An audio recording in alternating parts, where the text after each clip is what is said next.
Hello and welcome to all our viewers in Nigeria and around the world to News Cycle on Global TV, live in the nation's capital, Abuja. I am Jumai Manson. Now the news in full. The Senate has increased the 2024 budget by a total of 1.2 trillion naira, moving the budget from 27.5 trillion naira to 28.7 trillion naira. According to the report submitted by the Appropriation Committee led by Senator Solomon Adeola, aggregate expenditure was pegged at 28,777,404,073,861 naira. Statutory transfers 1,742,786,788,150 naira. Recurrent expenditure 8,768,533,852 naira. Capital expenditure 9,995,143,298 naira, 28 kobo, and GDP at 3.88%. President Bola Tinubu on November 27 presented a total of 27.5 trillion naira budget proposal to a joint session of the National Assembly. The president pegged the budget deficit for the 2024 fiscal year at 9.18 trillion naira. The presidential candidate of the Labour Party in the 2023 presidential election, Peter Obi, has donated the sum of 10 million naira to victims of the Christmas Eve attack in Bokos and Birnin Ladi local government area of Plateau State. Obi announced the donation when he visited the internally displaced persons IDP camp in Bokos local government area on Saturday while addressing the victims at the Church of Christ in Nation. Bokos, Obi said he saddened visiting Plateau again to condole people suffering from attack by gunmen. Obi said the humanitarian challenges occasioned by these attacks are too huge to be left for the government alone. And so he called on other Nigerians and corporate organizations to come to the aid of these victims.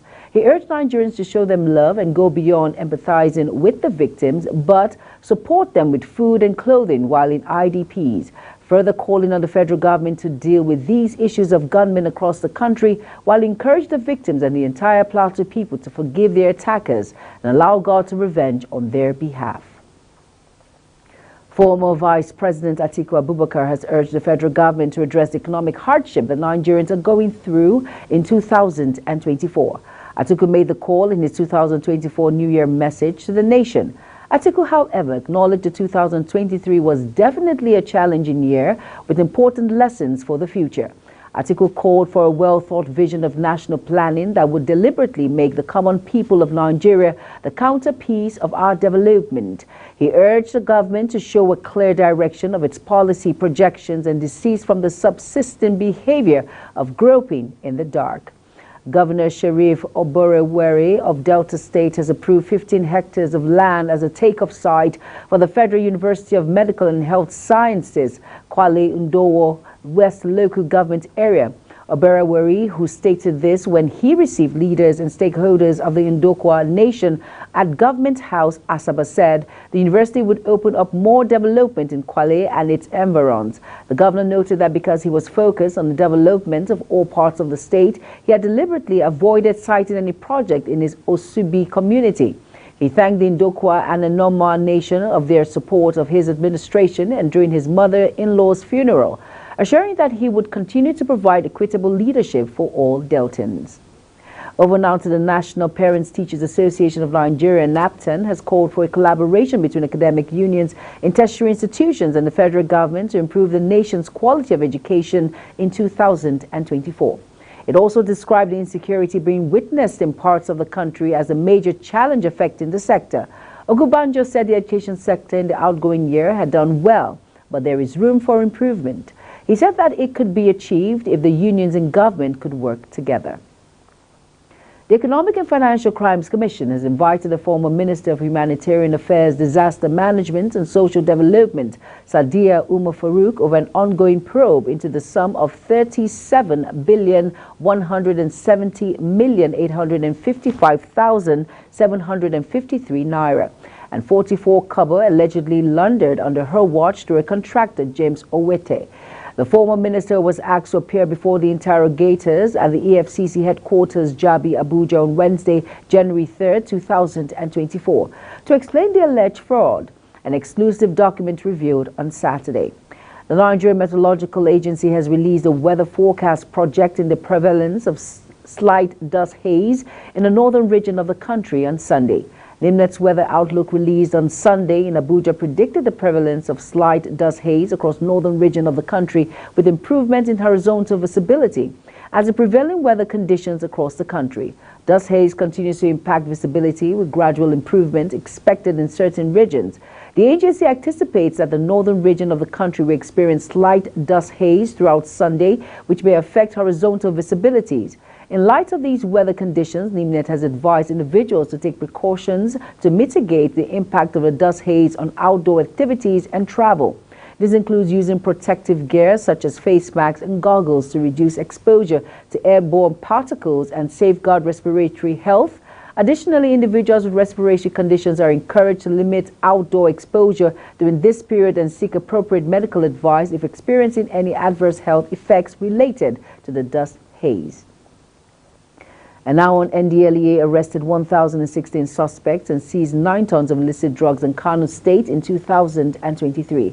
The commandant of the agency in Kano State, Abubakar Idris Ahmed, speaking on Sunday in Kano, noted that the suspects arrested were 40 females and 976 males. He said the agency secured 102 convictions in the outgoing year and secured the forfeiture of 5 vehicles, just as 104 cases were still pending in court. Idris Ahmed also noted that the drugs seized were 6,098 kg of Indian hemp, 1,696 kg of codeine and tramadol, and 1,335 kg of cocaine, heroin, and methamphetamine. The command also destroyed more than 50 tons of assorted narcotic drugs and substances in 2023, he added. And now you're watching the news cycle live from Nigeria's capital, Abuja. We're on Star Times channel 276. Kindly follow us on all social media platforms using @GlobalTVNG and other handles now showing on your screen.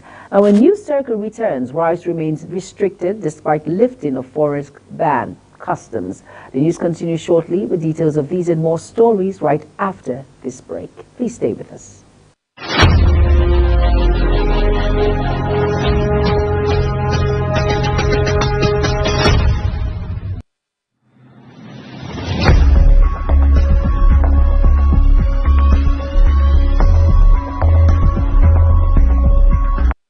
You're welcome back, and if you're just tuning in, this is Global Television bringing you live broadcasts of News Cycle.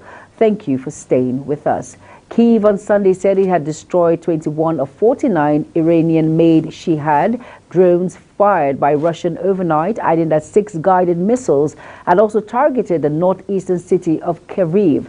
The fresh Russian strikes came a day after an unprecedented attack on the city of Belgorod, and as the two sides took turns accusing each other of pummeling civilian areas of their shared frontier region over the weekend. The Ukrainian Air Force said in a statement on Telegram Sunday that the overnight drones were particularly targeted at the front line of defense as well as at civilian, military and infrastructure facilities in the frontline territories. He did not say whether the 6 missiles had hit their target. And on business, revenue expectation from oil export, which government expects to deploy for effective implementation of the 2024 budget, may be affected as major global oil traders are moving away from petrodollar transactions. In the 2024 budget proposal, the federal government has considered conservative oil price benchmark of $77.96 per barrel, and a daily oil production estimate of 1.78 million barrels per day after a careful review of global oil market trend, and that a naira to US dollar exchange rate of 750 naira per US dollar was adopted for 2024 as well. However, report shows that a fifth of global oil trade this year was settled in currencies different from the US dollar, as countries such as Russia and China move away from the petrodollar. Nigeria is pushing to reach and exceed the 2024 crude oil production budget target of 1.7 million barrels per day. Minister of State for Petroleum Resources Hanakim Lapobiri said that the country can boost crude oil production to 2 million per day. And on sports, Rafael Nadal left the door ajar Sunday to continue after the 2024 season, but conceded there was a high percentage that he was on his last trip as a player to Australia. Speaking ahead of his comeback from a 12-month injury absence at the season opening Brisbane International, the 37-year-old Spaniard said he did not know for sure what the future held. The 22-time Grand Slam champion said the last year with surgery for a hip injury had been tough and he contemplated quitting at one point during his recovery. Nadal, who have been sidelined since injuring his hip at the 2023 Australian Open, begins his singles comeback against a qualifier in the first round in Brisbane. Real Madrid manager Carlo Ancelotti has signed a new deal with the club which will run until June 2026. The Italian 64 was appointed at the Bernabeu for a second time in 2024 as an initial 3-year deal. He was linked with taking over as Brazil's manager earlier this year, but said he wanted to remain at the club.